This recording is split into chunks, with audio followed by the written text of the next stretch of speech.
Hi guys, कैसे हो आप सब। मैं उम्मीद करता हूँ आप सब बहुत ही अच्छे होंगे। गाइस तो आजकल मैं थोड़ा बिजी हो गया हूँ, जिसके वजह से रेगुलर वीडियो अपडेट नहीं कर पा रहा हूँ, लेकिन मैं बहुत ज़्यादा कोशिश करूँगा कि हर एक दिन एक ना एक वीडियो अपलोड कर दूँ आप लोग के लिए। ओके, तो चलिए आज के इस लेसन में कई सारे स्ट्रक्चर्स और तो और डेली यूज सेंटेंसेस लिए गए हैं, तो वीडियो को अंत तक ज़रूर देखिएगा। ओके, तो चलिए वीडियो को शुरू करते हैं।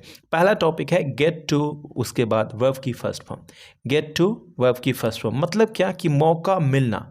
उस जगह पे काफ़ी लोग यूज़ करते हैं, आप भी यूज़ कर सकते हैं। जैसे कि मुझे जाने को मिला, आई गॉट टू गो। मुझे देखने को मिला, आई गॉट टू सी।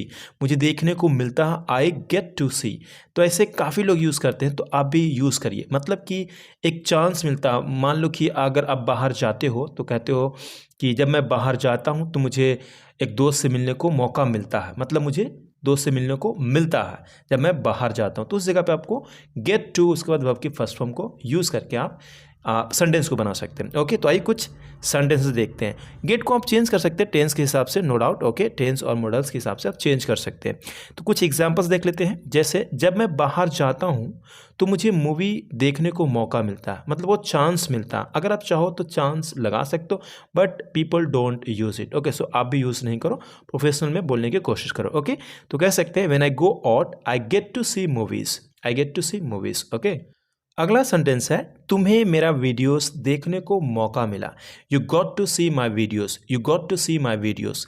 आप ऐसे कह सकते हैं you got a chance to see my videos, but ऐसे कोई नहीं बोलता, क्योंकि आप हिंदी से नहीं बोलना चाह रहे हैं, क्योंकि आपको इंग्लिश तरीके से बोलेंगे। आप ऐसे बोलेंगे तो सामने वाला समझ जाएगा कि आप कहना क्या चाहते हैं। ओके, अगला सेंटेंस है तुम्हें मेरा वीडियोस देखने को मिलता है, प्रेजेंट इंडेफिनिट टेंस में।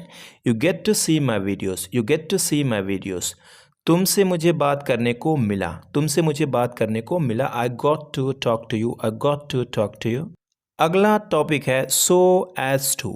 सो एज टू का मतलब होता है ताकि, के उद्देश्य से या फिर के लिए। उस जगह पे आप सो एज टू उसके बाद वर्ब की फर्स्ट फॉर्म को आप रखते हैं। ओके, ताकि कब सेंस काम करेगा, जैसे कि सब्जेक्ट एक ही हो, अलग अलग सब्जेक्ट नहीं हो, अलग अलग होगा तो यहाँ पे सो एज टू नहीं बल्कि सो दैट को यूज़ किया जाता है। अगर अलग अलग सब्जेक्ट होता है तो, अगर एक ही सब्जेक्ट है और पर्पस दिखाना चाहता है तो उसे आप ताकि कह लीजिए हिंदी में, या फिर के उद्देश्य से कह लीजिए, या फिर कह लीजिए के लिए कह लीजिए, सिंपल वर्ड में आप ये भी कह सकते हैं। ये आप पे निर्भर करता है, लेकिन मतलब सेम होता है। तो आइए कुछ एग्जांपल्स मैं आपको दिखाता हूँ तो आपको अच्छे से समझ में आने वाला है। ओके, इसका बनाने का स्ट्रक्चर बड़ा ही सिंपल है। सेंटेंस, उसके बाद सो एज टू, उसके बाद वर्ब की फर्स्ट फॉर्म प्लस ऑब्जेक्ट, या फिर सबसे पहले आप रख सकते हैं so as to plus verb की फर्स्ट फॉर्म प्लस ऑब्जेक्ट। आप ऐसे भी रख सकते हैं, उसके बाद सेंटेंस को रखेंगे। ओके, तो आइए कुछ एग्जांपल्स देख लेते हैं। जैसे मैं एक मोटरसाइकिल खरीदा ताकि ऑफिस जा सकूं।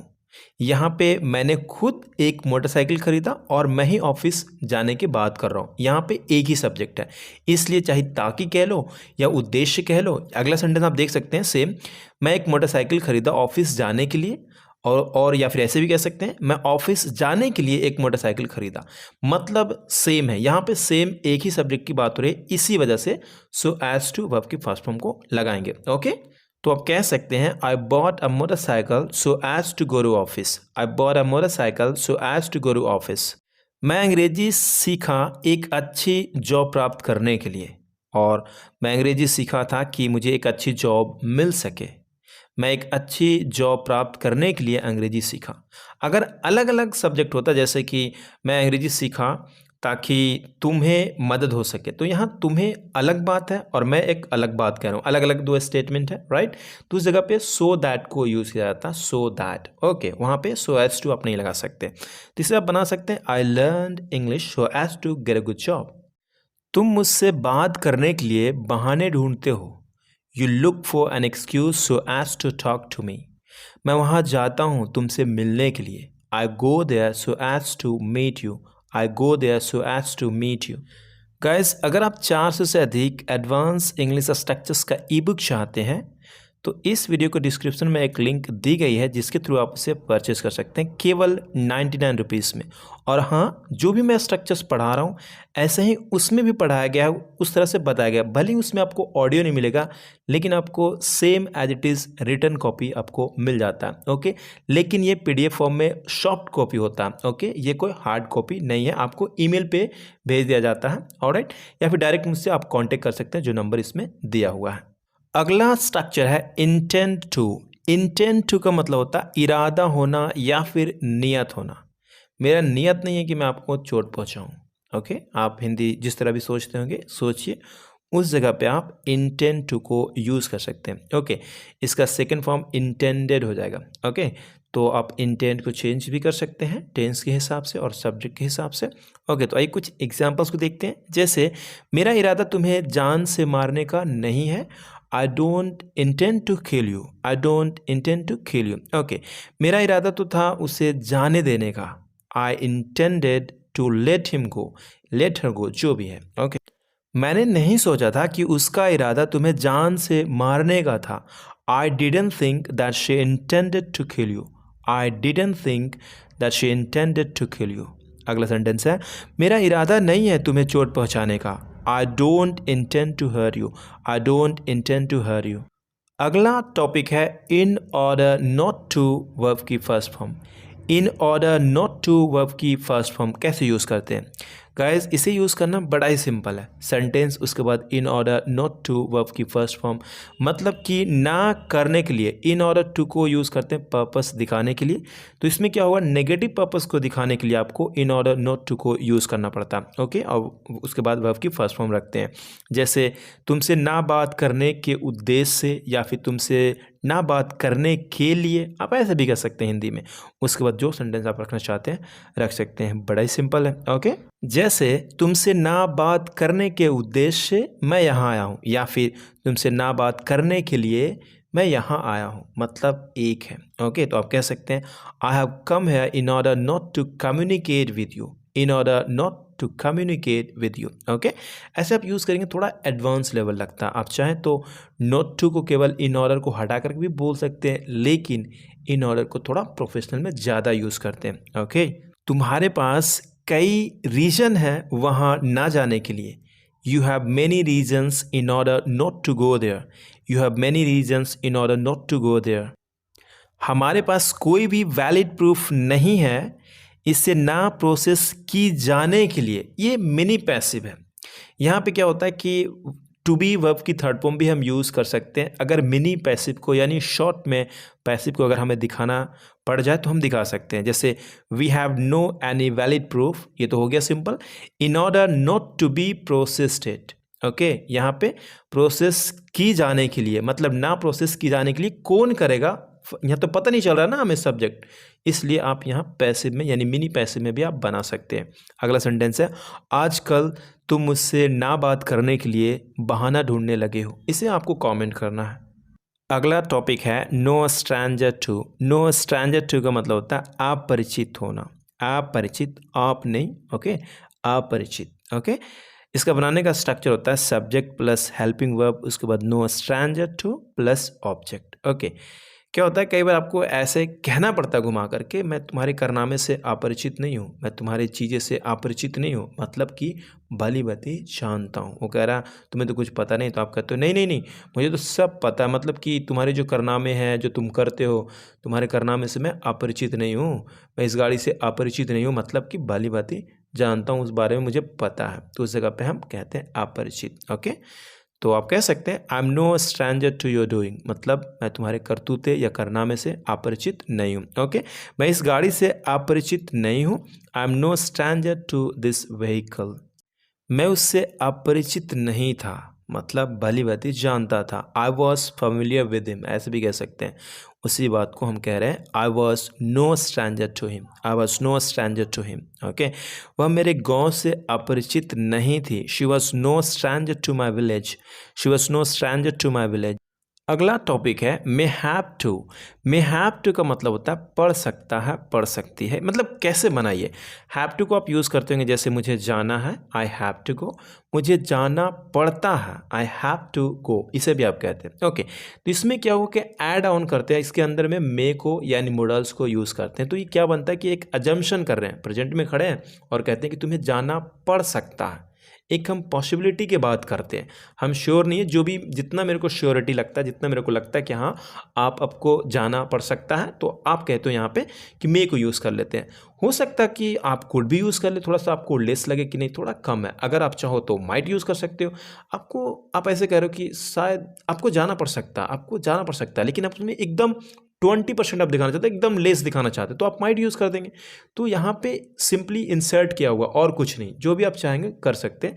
तो आई होप कि क्लियर हो गया होगा कैसे ये बना पड़ा है। ओके, तो आइए कुछ एग्जांपल्स देखते हैं। जैसे तुम्हें खेलना पड़ सकता, यहाँ 50% मुझे ऐसा लग रहा है कि हाँ हवा से यानी चीज़ें ऐसे वगैरह जो भी चीज़ें रही हैं उसके हिसाब से मैं कह रहा हूँ कि आपको खेलना पड़ सकता, तो मैं कह सकता हूँ you may have to play, you may have to play. Okay, मुझे यह बाइक बेचनी पड़ सकती है, I may have to sell this bike, I may have to sell this bike.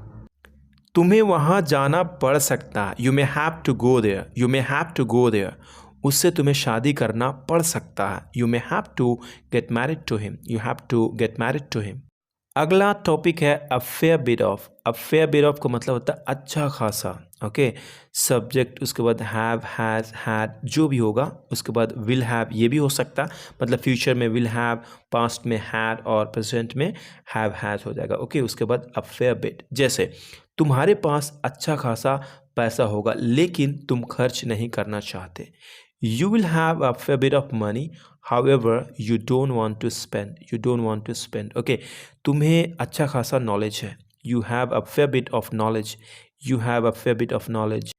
तुम्हें बचपन से पढ़ाई में अच्छा खासा नॉलेज रहा है, you have had a fair bit of knowledge in studies since childhood। उसके पास अच्छा खासा घर है, he has a fair bit of house, he has a fair bit of house। अगला टॉपिक है make do with. Make do with एकदम साथ में, मेक कोई अलग नहीं है, डू भी अलग नहीं है। मेक मन बनाना और करना बिल्कुल नहीं है ऐसा, इसका मीनिंग ही अलग होता है बिल्कुल। इसका मतलब ये होता है से काम चलाना, मतलब किसी चीज़ से काम चलाना। अगर आपके पास फ़ोन है तो मैं ये कहता हूँ इस फ़ोन से काम चला लो, तो आप उस जगह पे कह सकते हो make do with this phone, make do with this phone, ऐसे आप कह सकते हो सिंपल। ओके, ये ऑर्डर में, और जो भी टेंस में यूज़ करना चाहते हैं तो कर सकते हैं। मेक को चेंज करते रहेंगे आप टेंस के हिसाब से, ओके, और सब्जेक्ट के हिसाब से।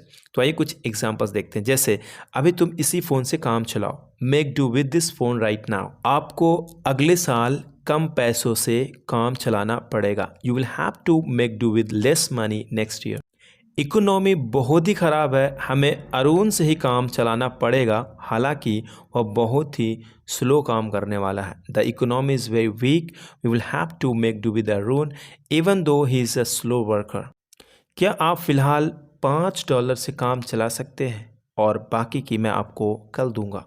Can you make do with $5 for now and I will give you the rest tomorrow.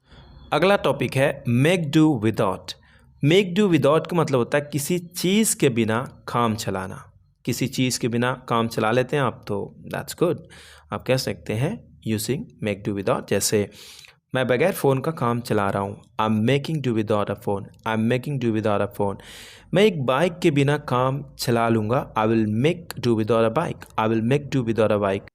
मैं तुम्हारे बिना काम चला सकता हूँ, I can make do without you, I can make do without you. Okay, मैं बगैर उसका प्यार के काम चला लूँगा, मैं बगैर उसका प्यार के काम चला लूँगा। इसे आपको कमेंट करना है। ऑल अलोंग, ऑल अलोंग मतलब हमेशा से। ओके, सेंटेंस रखेंगे plus all along. Okay, all along, वह हमेशा से यहाँ आता है, he comes here all along, he comes here all along. आप हमेशा से जॉन के बारे में गलत सोचते हैं, you think wrong about John all along, you think wrong about John all along. मैं हमेशा से आपको खेलने दिया हूँ, I have let you play all along, I have let you play all along. वह हमेशा से तुम्हारा तारीफ किया है, he has appreciated you all along. अगला टॉपिक है देयर इज समथिंग कॉल्ड, उसके बाद जो भी नॉन होगा उसे आप रखेंगे टू।